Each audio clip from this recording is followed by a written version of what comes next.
Hi,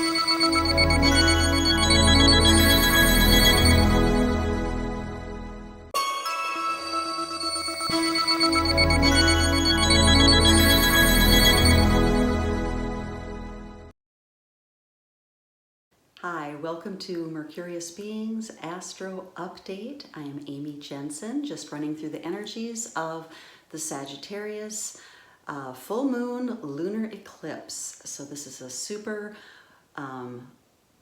full moon, blood moon.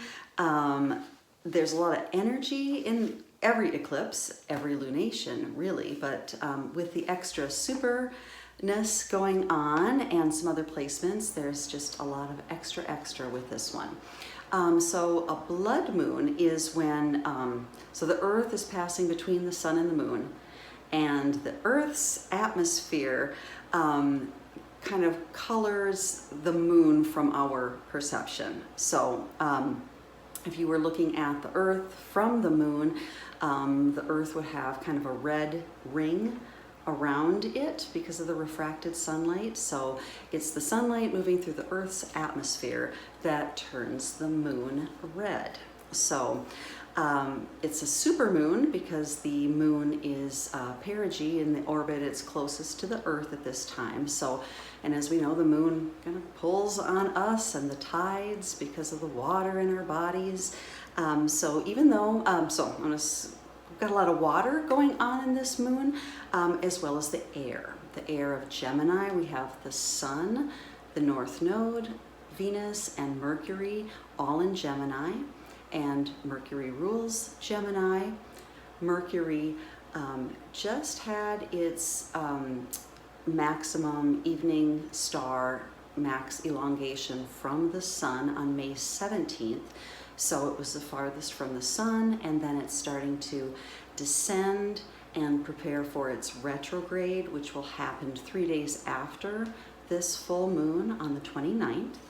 And the full moon is exact at 6:13 a.m. Central Time on May 26th. I can't remember if I said that already. I've done a couple takes of this already. So 6:13 a.m. Central Daylight Time is the exact time. Mercury will go retrograde on the 29th. And then on June 10th, Mercury will have its inferior conjunction with the sun. And that is also the Gemini new moon, and it's a solar eclipse. So we'll be talking about that in a couple weeks. So the moon and the sun, of course, opposite each other in the heavens at the time of the full moon.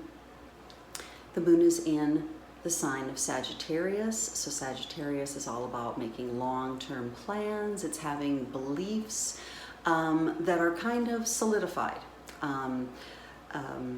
Gemini is having beliefs that you might believe 1 minute and then the other you change, or you're just able to change up things a little more quickly.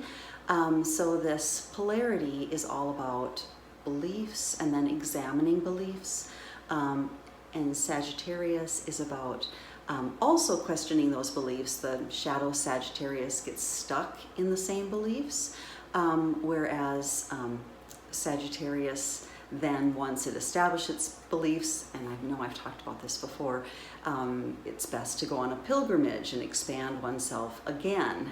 Sagittarius, the natural ruler of the 9th house of long journeys and foreigners, so expanding yourself beyond that which you know. And Gemini is all the everyday contacts you make, all the connectivity, just short-term things, short-term trips. So Mercury is in Gemini, the sign it rules, preparing to go into the underworld. So this period between max evening elongation and then the inferior conjunction is all about getting ready to go into the underworld. So getting ready to not see Mercury, getting ready to purge what we need to, purify what we need to, get rid of all our old dead parts, getting rid of all belief systems or old negative habits or negative thoughts. All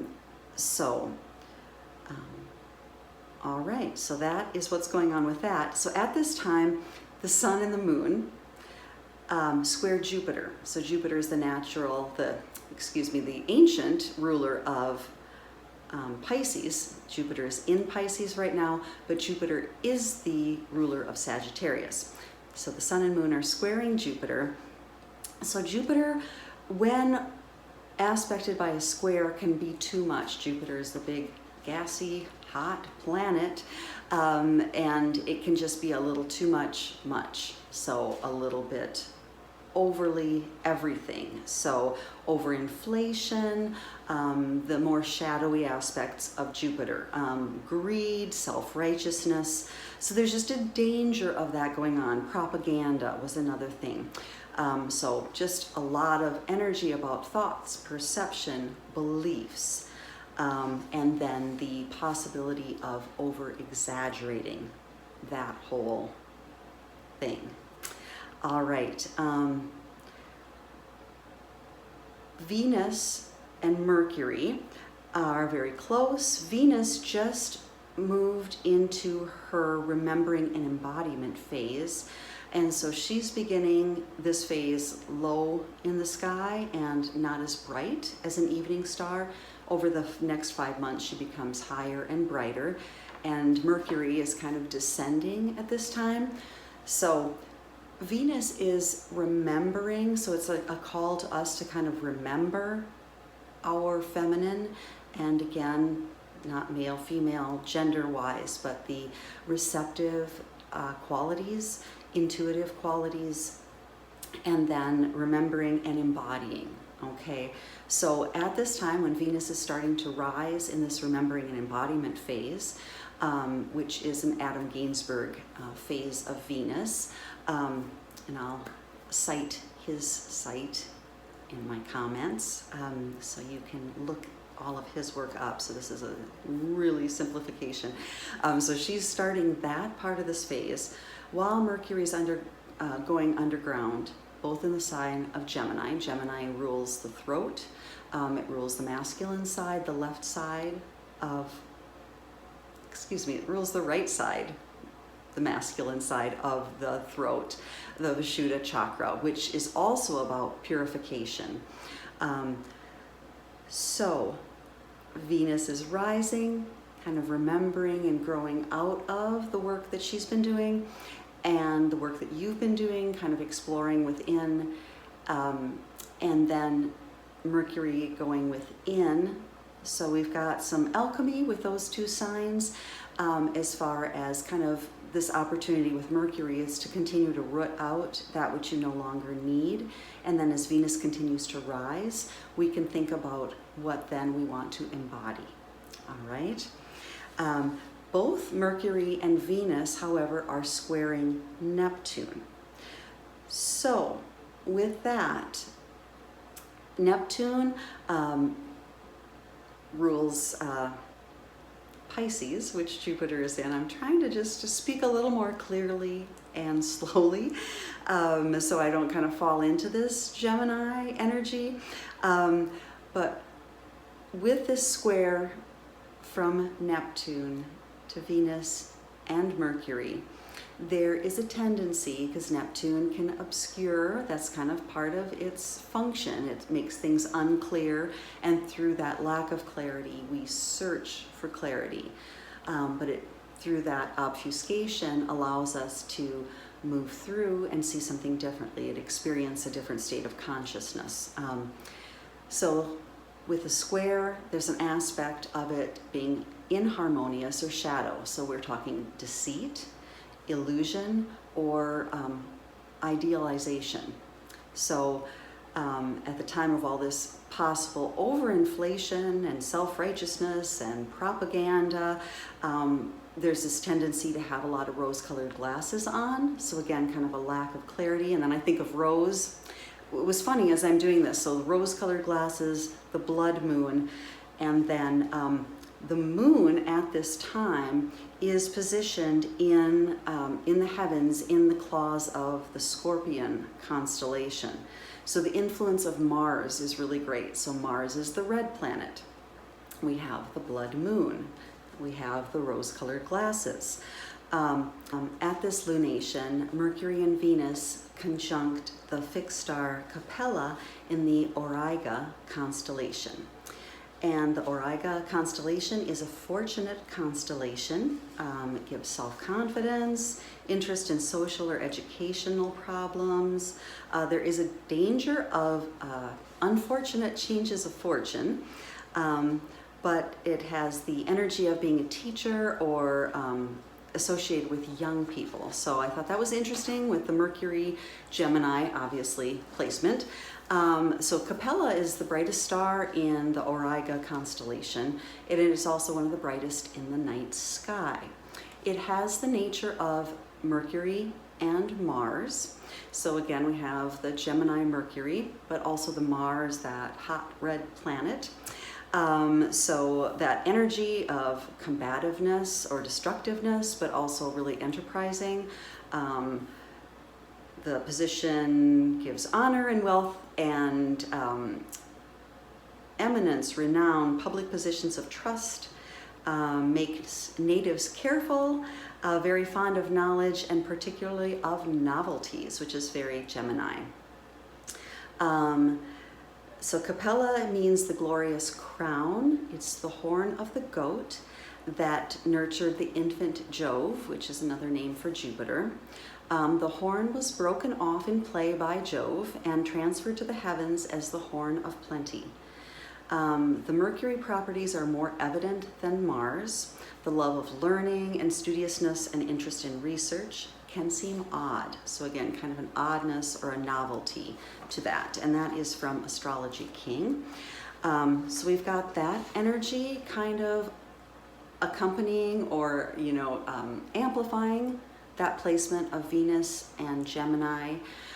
So again, kind of emphasizing them as Venus kind of rises up into the sky and continues her path, and Mercury descends into the underworld in preparation for the conjunction with the sun. All right. So with the the moon in the between the claws of the scorpion, the influence of Mars is present. So the danger in that is kind of a danger to people who might be weak or vulnerable. I was thinking like mentally impressionable or physically the immune system. On June 5th, Mars and Pluto will oppose each other exactly. They'll also be squaring the Aries moon at that time. So just thinking about power. Okay, so there's issues surrounding power, personal power, power structures, power issues. So just be mindful, I would say 3 days before and 3 days after, just see what comes up in your life surrounding those issues. And I know I've highlighted this before. Let me bring the chart forward. As you can see, we have Mars in Cancer, Pluto in Capricorn. And that's the same pattern that's been going on since February. Basically, we've got the moon will pop in and out of it for a full moon, and then the moon's the handle of the bucket. So the moon is the handle of the bucket. We've got the bowl shape going on, so it seems like every lunation since February, it's either been the moon out here for a full moon or back here with the sun for the new moon.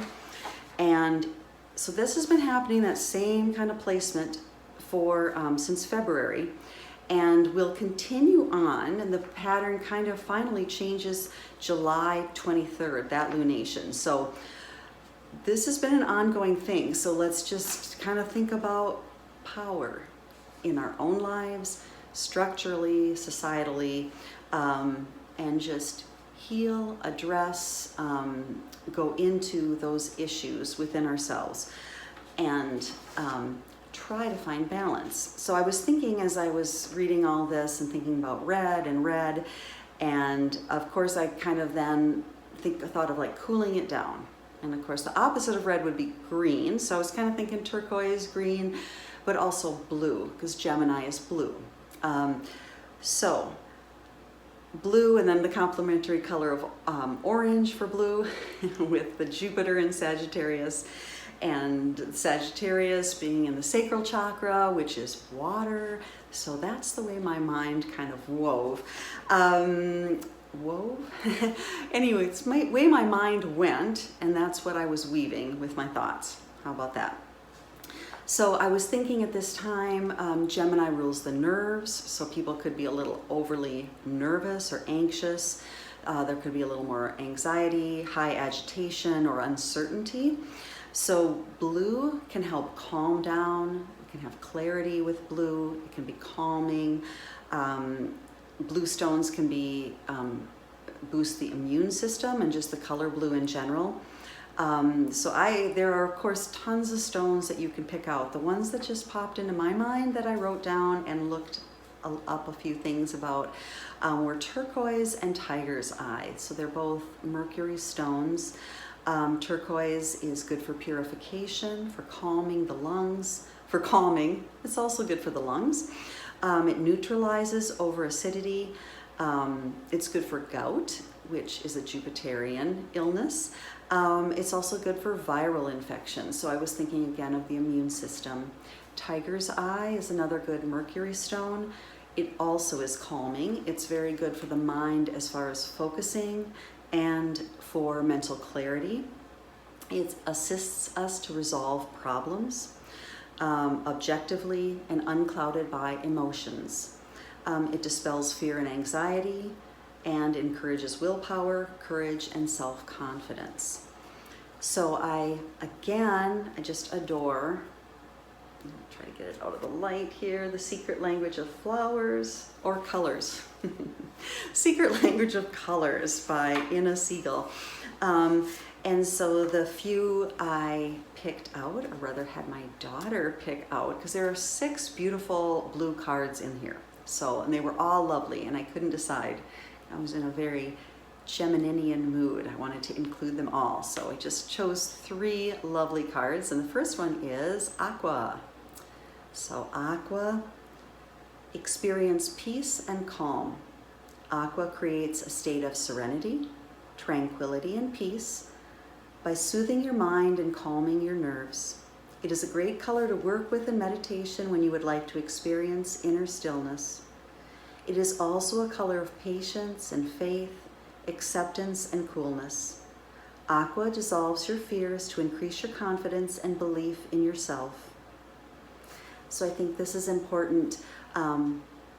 Obviously, part of all of this is to increase confidence in your own voice and in your own mind, not to be swayed by power, not to be swayed by propaganda, not to be swayed away from what you know in your heart and in your own mind and in your own body and your own experience.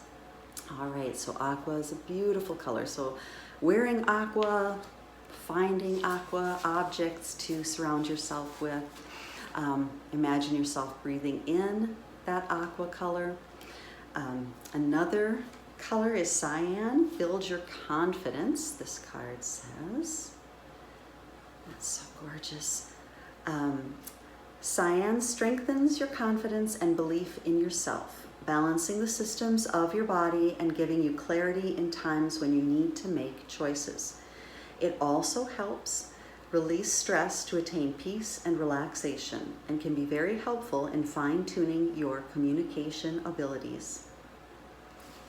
So again, you can breathe that color in, imagine it in your meditation, wear that color, find objects to have around you, or stones that are that color. And then the last color card is blue, but it also has a little green in there. And that is activate your healing power. Blue activates healing powers, increases vitality, and has a calming effect when people feel nervous, manic, or overexcited. It also contains antiseptic qualities that heal burns, which would be great for Mars, stop bleeding, also Mars, and relieve fevers, also Mars. Blue could even increase your metabolism. Use the blue sword of light to assist you in healing your body. So I'm going to talk about, I'll just include her blue ray healing. Imagine you have a blue sword of light. At the tip of the sword, there's a blue star, which has incredible healing power. When the star touches any area that is sick, it dissolves the sickness out of your body. Use the blue sword of light to relieve fevers, stop bleeding, heal burns, and clear skin problems. So just imagining it purifying, healing, and regenerating. You can circulate that color throughout your body with your breath, letting the inhalations fill the body, letting the exhalations just almost sift it down through the body. So you can imagine a waterfall and just settling down throughout your body and just releasing all that is old, all that is outworn, and just filling yourself up with the potential, the new, the clear. All right, one more thing I'd like to draw in for today is the Blue Heron, or this is mostly about just the heron, but from Ted Andrews' Animal Speaks book. I will include that at the bottom as well. So the heron is, as you would know, or maybe you don't know, it's a bird that is a wader. So it has its feet in the water, but it's obviously a bird, so it flies above. So I was thinking about the blue of the water, the blue of the sky, connecting to the earth and our emotions with the water, but also being able to lift that up into the realm of thoughts and ideas, which again is all Gemini. Feathers, of course, are a very mercurial symbol as well. So I'll just read a bit from here. All right, so it's in the category of waders, and all waders have similar physical characteristics: long, thin legs, long necks, and sharp bills. These physical characteristics are important to understand for those who have a heron as a totem. Legs enable animals and people to move about on the earth. They are symbols of balance, and they represent an ability to progress and evolve. Also, the longer the legs, the deeper the water the heron will feed in. The deeper life can be explored. The long, thin legs of the heron reflect that you don't need great, massive pillars to remain stable, but you must be able to stand on your own. This is especially significant for those with a totem of the great blue heron, as it is a lone hunter. When it feeds, it stands in the water, reflecting a connection to the earth, while implying the exploration of other dimensions on the earth, water element.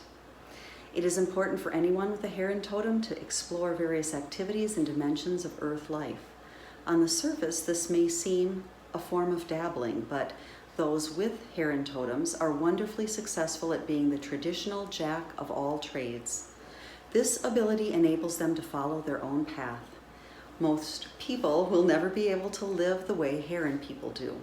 It is not a structured way and does not seem to have a stability and security to it.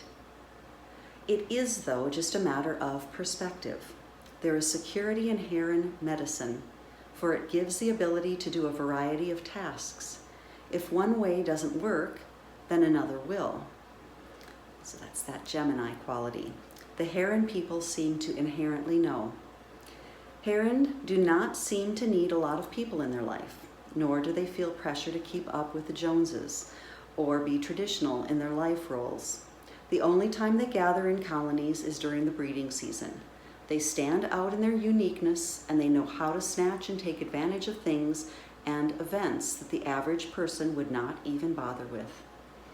The great blue heron is considered the king of the marsh, although the short-eared owl has been known to readjust a heron's viewpoint.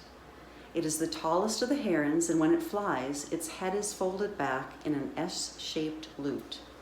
This reflects the innate wisdom of being able to maneuver through life and control its life's circumstances. It reflects a need for those with this totem to follow their own innate wisdom and path of self-determination.